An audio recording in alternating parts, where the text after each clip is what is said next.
प्रकाश का परावर्तन। पिछले क्लास में हम ये बता चुके हैं कि प्रकाश जो है किसे कहते हैं, प्रकाश की गति बता चुके हैं।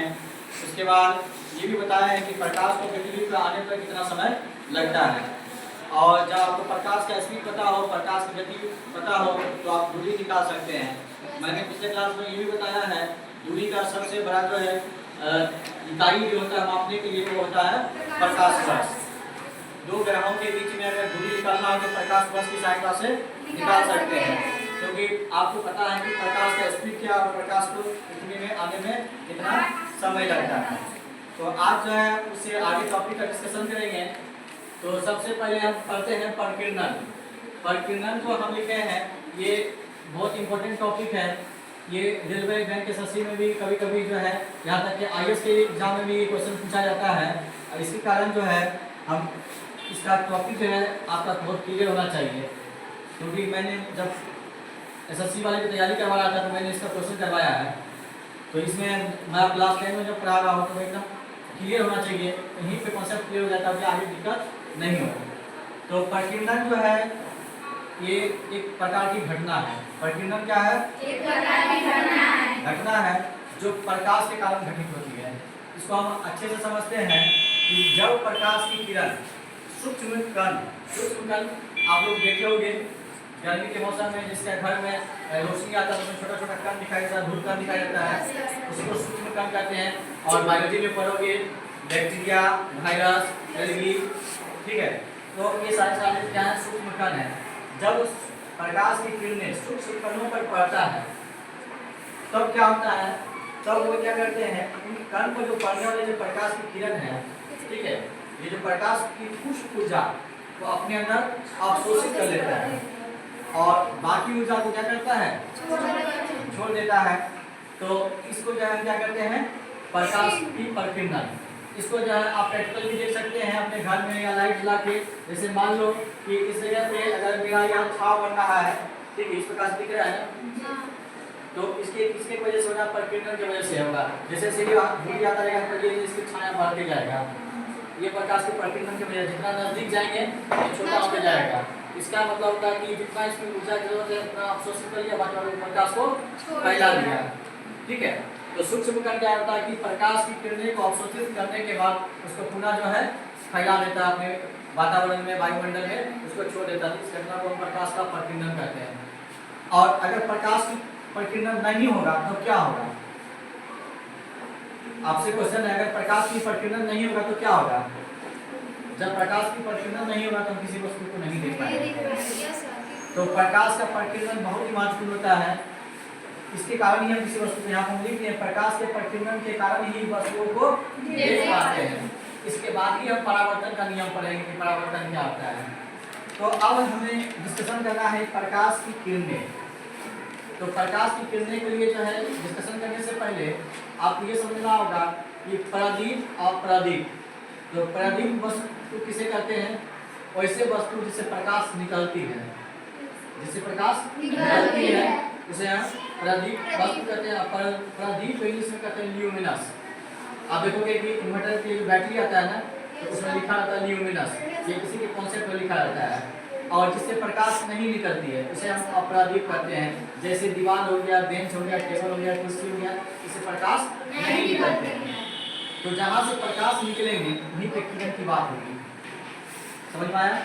जब प्रकाश जो निकलती है, जैसे मान लो एक मोमबत्ती जलाए तो मोमबत्ती क्या करता है? प्रकाश चारों दिशा में फैल जाता है। तो चारों दिशा में मतलब उसमें जो प्रकाश जो चारों दिशा में फैलता है वो वास्तव में किरण होते हैं। क्या होते हैं? किरण। अब इसके बाद भी मैंने पिछले क्लास में बताया था कि प्रकाश सीधी रेखा में गमन करती है, सरल रेखा में गमन करती है। तो प्रकाश की किरणें, किरण किसे कहेंगे? तो सीधी रेखा पे गमन करने वाली किरण को प्रकाश का किरण कहते हैं, या सरल रेखा, सीधी रेखा को सरल रेखा भी कहते हैं। तो उसे हम क्या कहेंगे? प्रकाश का किरण। क्या ये आपको समझ में आ गया है? तो आप लोग जो है लिखिए प्रकाश की किरण। तो लिखिए, मैं लिखाता हूँ, लिखिए तेजी से।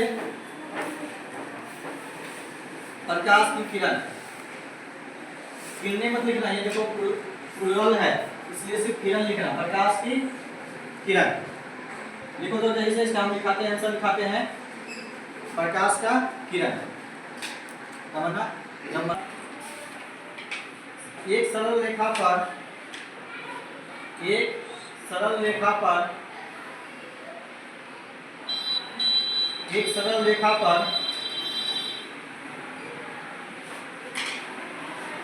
चलने वाली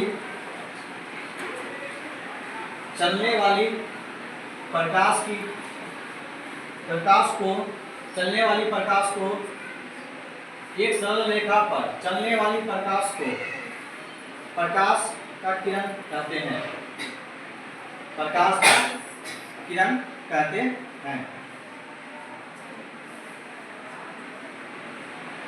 रेखा पर चलने वाली प्रकाश को प्रकाश का किरण कहते हैं। अगला कहोगे किरण पुंज। क्या लिखोगे? किरण पुंज। स्टार्ट करके लिखो।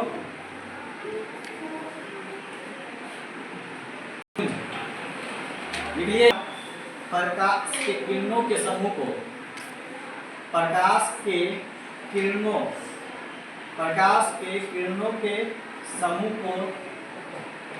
पुंज कहते हैं। प्रकाश का किरण पुंज कहते हैं।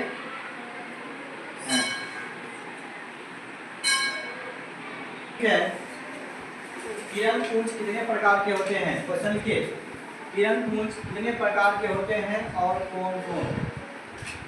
किरण पुंज कितने प्रकार के होते हैं और कौन कौन होते हैं और कौन कौन? उत्तर लिखेंगे इसका। किरण पुंज 3 प्रकार के होते हैं। उत्तर लिखिए, किरण पुंज 3 प्रकार के होते हैं।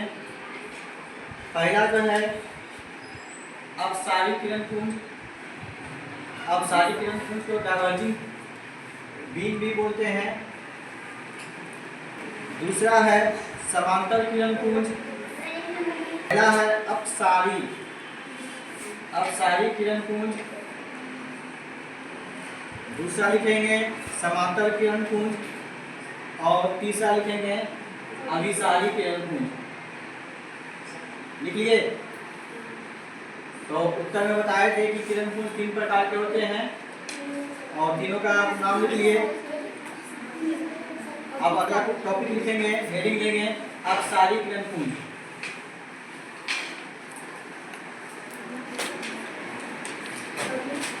अपसारी किरण पुंज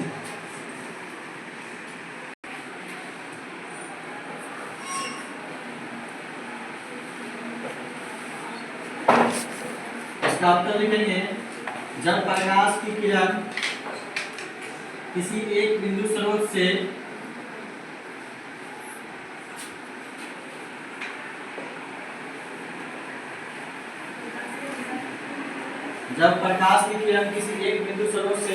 निकलकर चारों दिशा में फैल जाती है। जब प्रकाश की किरण किसी एक बिंदु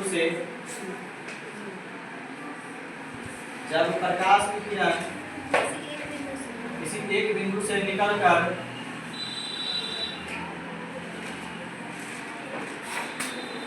में फैल जाती है, चारों दिशा में फैल जाती है, तो उसे अपसारी किरण पुंज कहते हैं।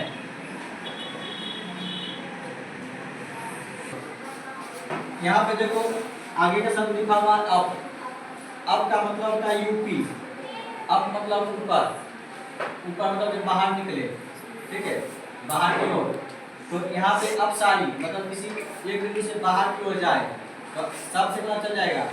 अपसारी मतलब एक बिंदु से बाहर निकलने वाला को अपसारी कहेंगे, ठीक है।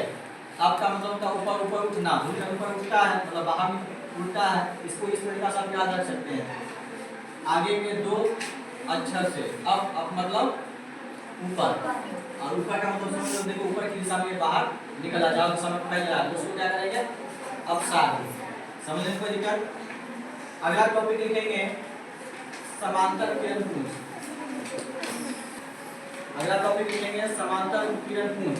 लिखिए समांतर, जब प्रकाश की 2 या 2 से अधिक किरणें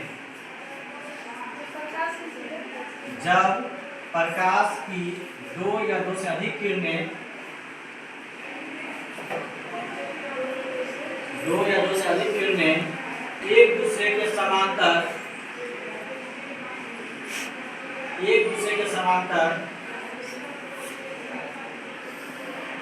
चलती है, एक दूसरे के समांतर चलती है, तो उसे समांतर किरणपुंज कहते हैं। ठीक है, ड्रॉ करेंगे, उसे समांतर किरणपुंज कहते हैं इस प्रकार से।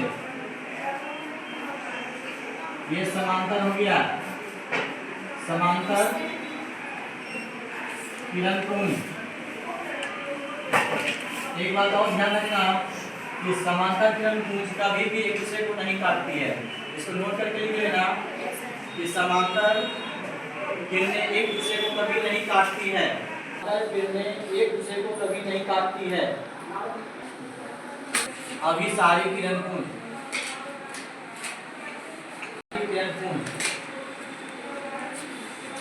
जब प्रकाश की किरणें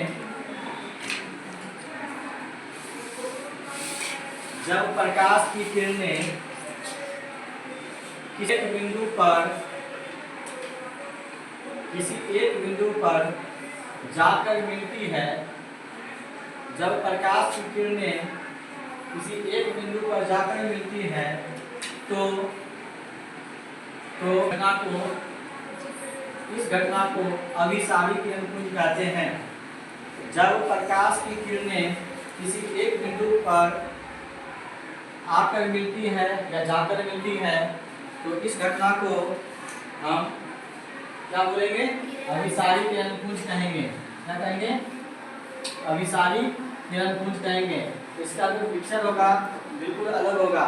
देखो, ये रहा प्रकाश की किरणें इस दिशा से आ रहा है, तीर से बना दिए। ये रहा प्रकाश की किरणें इस दिशा से आ रहा है, मतलब अलग अलग दिशा से जब प्रकाश की किरणें किसी एक बिंदु पे आकर मिलती है। ठीक है, ड्रॉ करना है सभी को। तो इसको क्या बोलेंगे? अभिसारी। क्या बोलेंगे? अभिसारी किरणपुंज। अब एक बात इसमें अंतर देखना, ये जो है बाहर की ओर निकल रहा है और ये अंदर की ओर जा रहा है। ये क्या किधर निकल रहा है? बाहर की ओर, ये अंदर की ओर जा रहा है। ये किरणपुंज है सीधे जा रहा है और कहीं भी एक दूसरे को ऐसे कट नहीं कर सकता है। समझ में आया? तो आपका जो आज हम टॉपिक क्लियर किए हैं